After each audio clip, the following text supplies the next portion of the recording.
In this video, I'm going to show you some info about syncretism, the hints about it, and the details of its actually the details of religions that bond to each other, that are related to each other, how everything is associated with each other, how the good and evil, the war between them acts and functions in this realm we live in. So this is the syncretism. This is this school of thought. It has its roots back to ancient Egypt and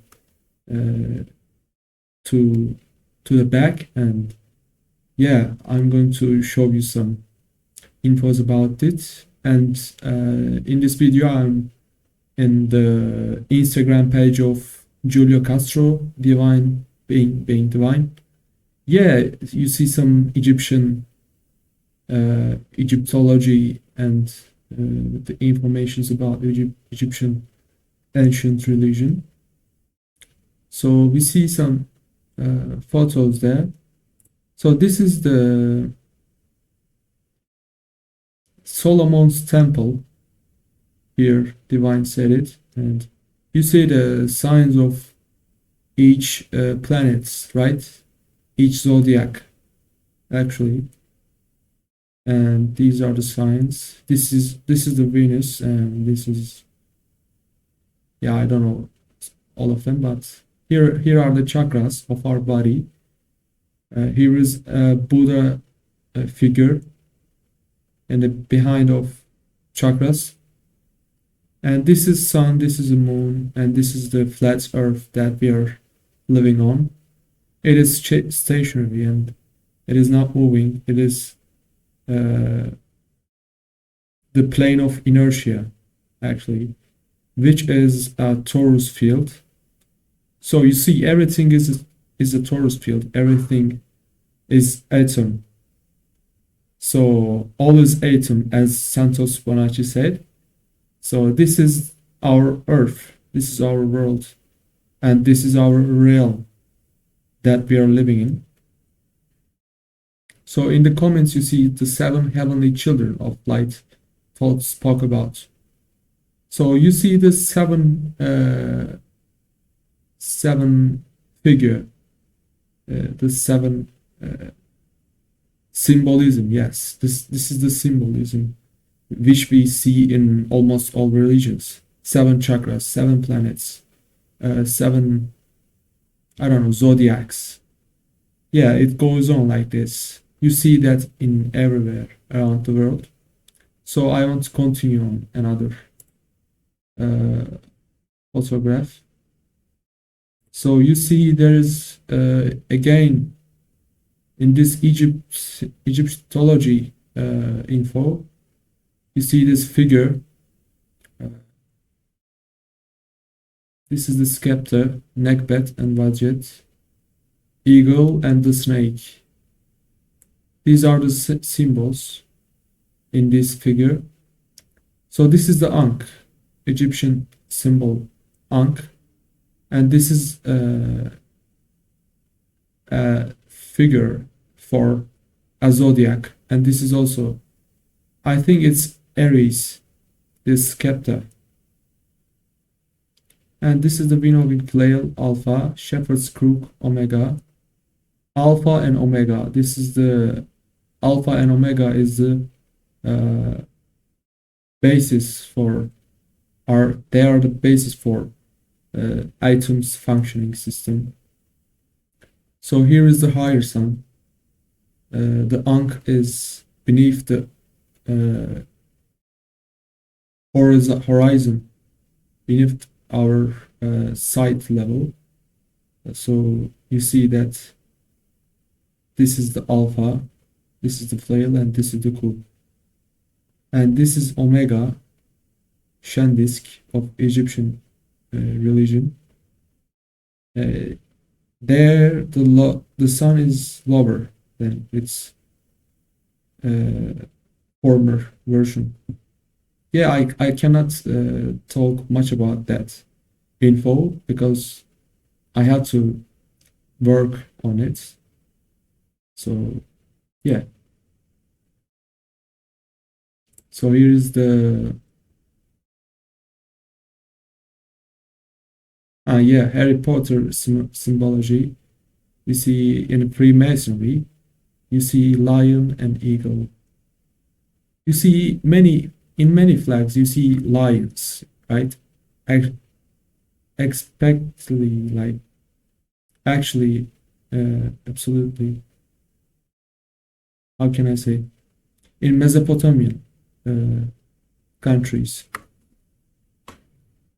mm, yeah, you see eagle, and this is the same with the Freemasonry, Harry Potter's uh,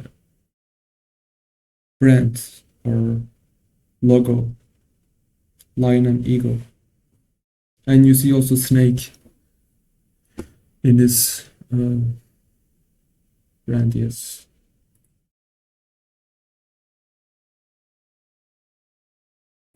So we have the falling angel and the rising angel. You see the how it happened, how Satan fell down to hell, the angel. So it's the falling side, it's the rising side, and beneath the chakras, he fell down to hell. And in this right side, you see that with the snake symbol, Satan becomes an angel, becomes an ascending one, the awakened one, and rises to the highest chakra of his uh, body or anything like that. Luke in Bible, Luke 10:18, I saw Satan fall like lightning from heaven. I saw Satan fall like lightning. Yes, because it was Satan was a light being, so he fell. His light absorbed by the darkness. That's why this happened. 2 Corinthians 11:14, and no wonder, for indeed Satan turns himself into an angel of light. Yeah, he escapes from darkness and rises above the chakras of himself, and he becomes the awakened one, and he becomes a divine being. Therefore, he is an angel again. So I don't want to talk more about it. Oh, there are some interesting photos. Yeah, you see this page of divine being divine, or I can say Julio, is solely about syncretism. Has many infos that we will talk about. I think that's a treasure for me to share with you guys. You see again the Ankh, the Egyptian symbology. It is, they were conscious about the human biology, I think. They were informed about it. So therefore, the technology was developed actually like in today's world. But actually, in today's world, we have a technology that harms us, that is not divine or uh, not for the good use of our cells. It is not for the good use. It is for the evil deeds to take place on the earth stage, to make them take place for their actions. Yeah, you see female side of that ankh and male side. Here is the male side.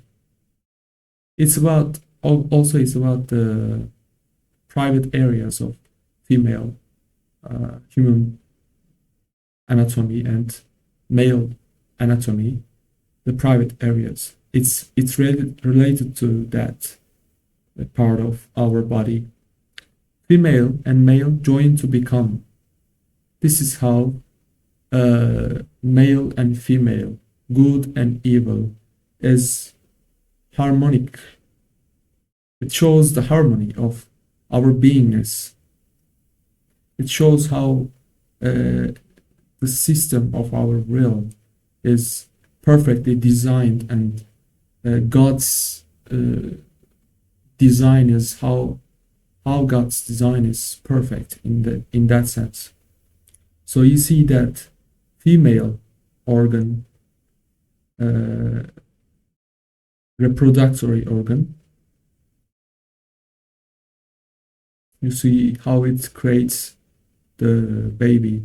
Also, male organ also creates the baby. In the first part, actually male creates the baby and directs into a female, and therefore baby develops himself or herself.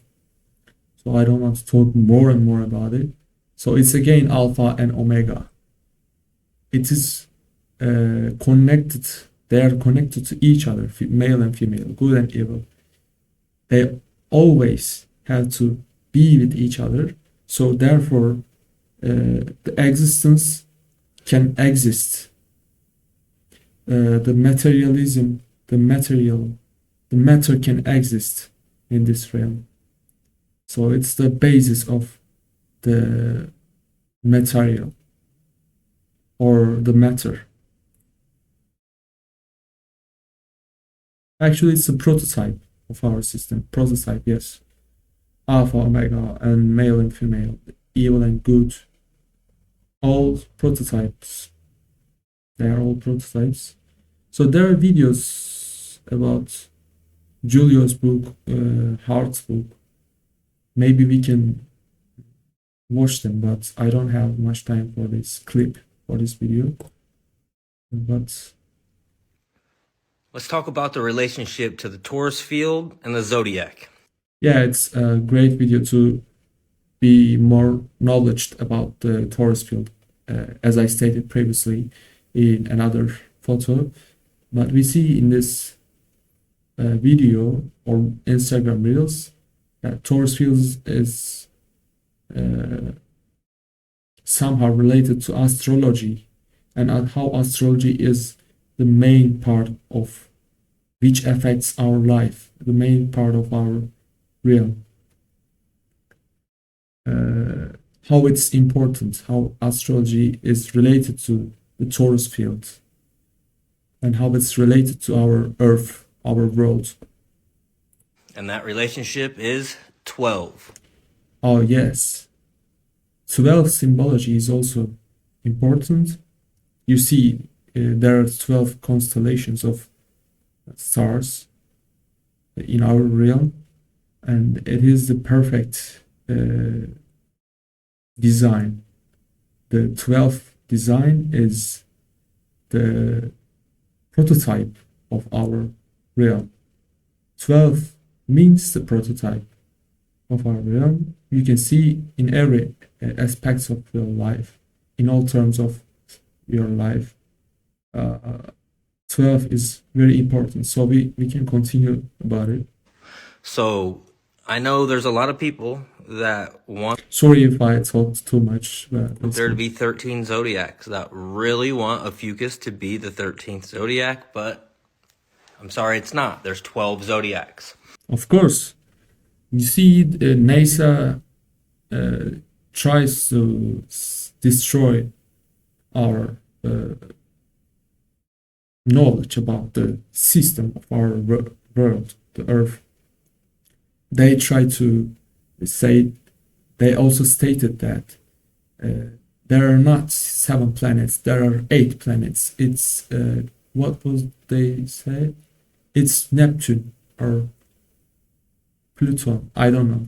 They said Neptune, and it's the 8th planet of our universe. So they lied about it.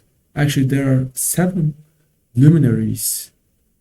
They're not planets like Earth.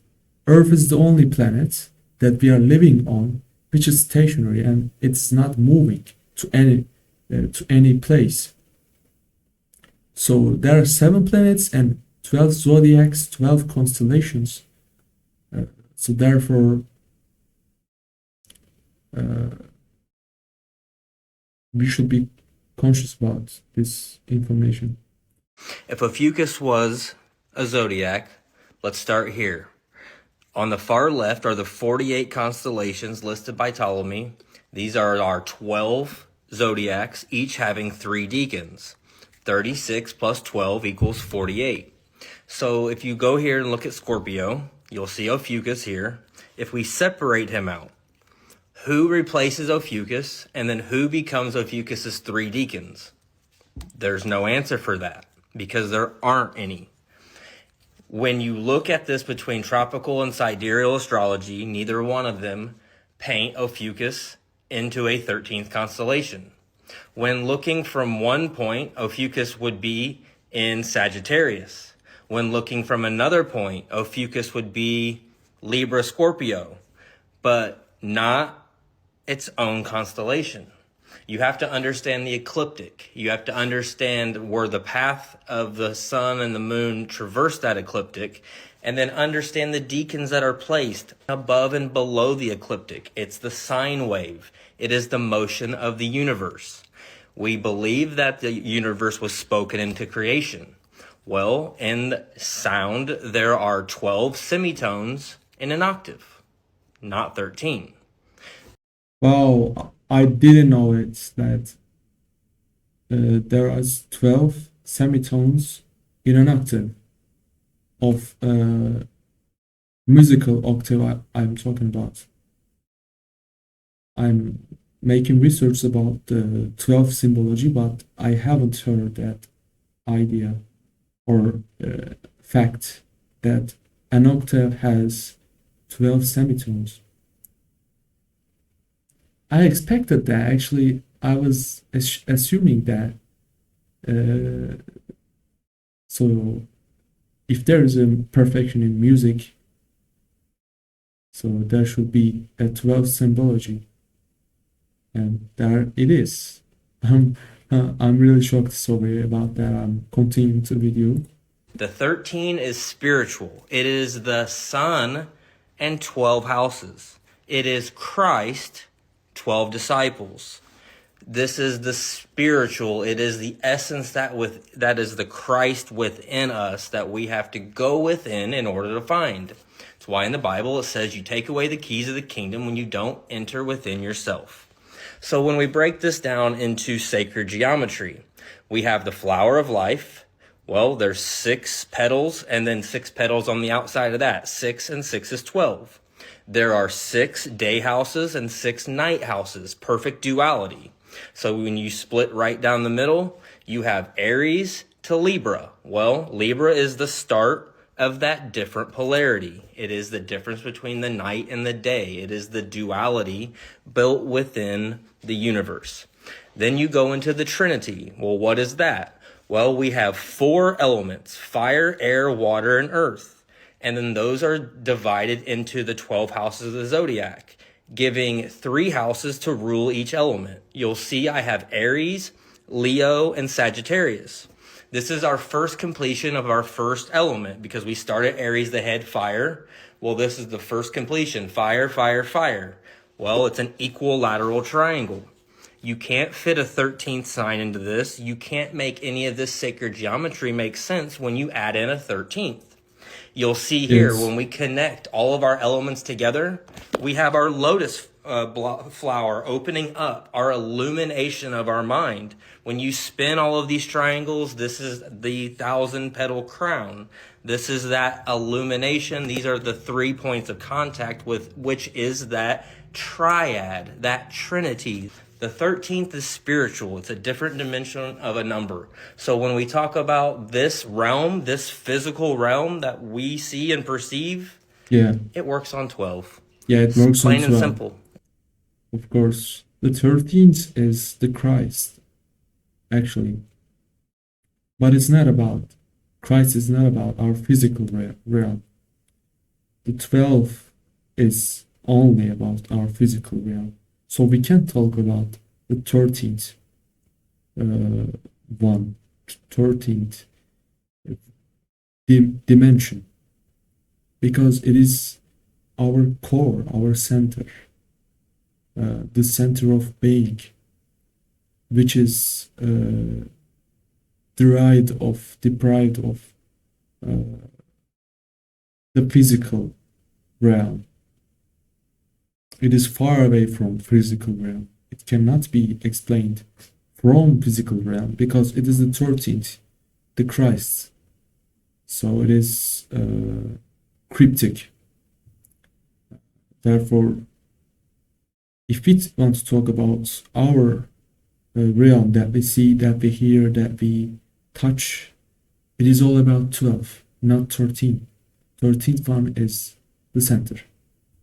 The creator, that we cannot know about it. The physical realm cannot know about it. The 12 cannot know about it. So we can continue. It works on 12. When you go up here to the top right and you get into this sacred geometry, the torus field expressing itself through centripetal and centrifugal motions, red shift, blue shift, well, there's only 12 red shift, blue shifts nodes, not 13. The 13th, that is that dielectricity, dielectricity, yes. Counter space, that very center point. That's the 13th. It's the same with the circle, the sun sigil, the circle with the dot in it. Yeah, it's the 0 points of torus field. You see that torus field? You see that center of that torus field is the 0 point. It is the dielectricity. It is the cryptic. It is the Christ. The 13th one is the center of the torus field. Yeah, the 0 point. It's the same with us. It's the creator of the physical realm, but the physical realm does not create it. Yeah, it's all about that. We are a vessel with a dot in it. That dot is that soul, that solar energy that goes back to the sun and his 12 houses of the Zodiac. 3, 2, 1. Got a blast. Yes, this video is, I think, adequate.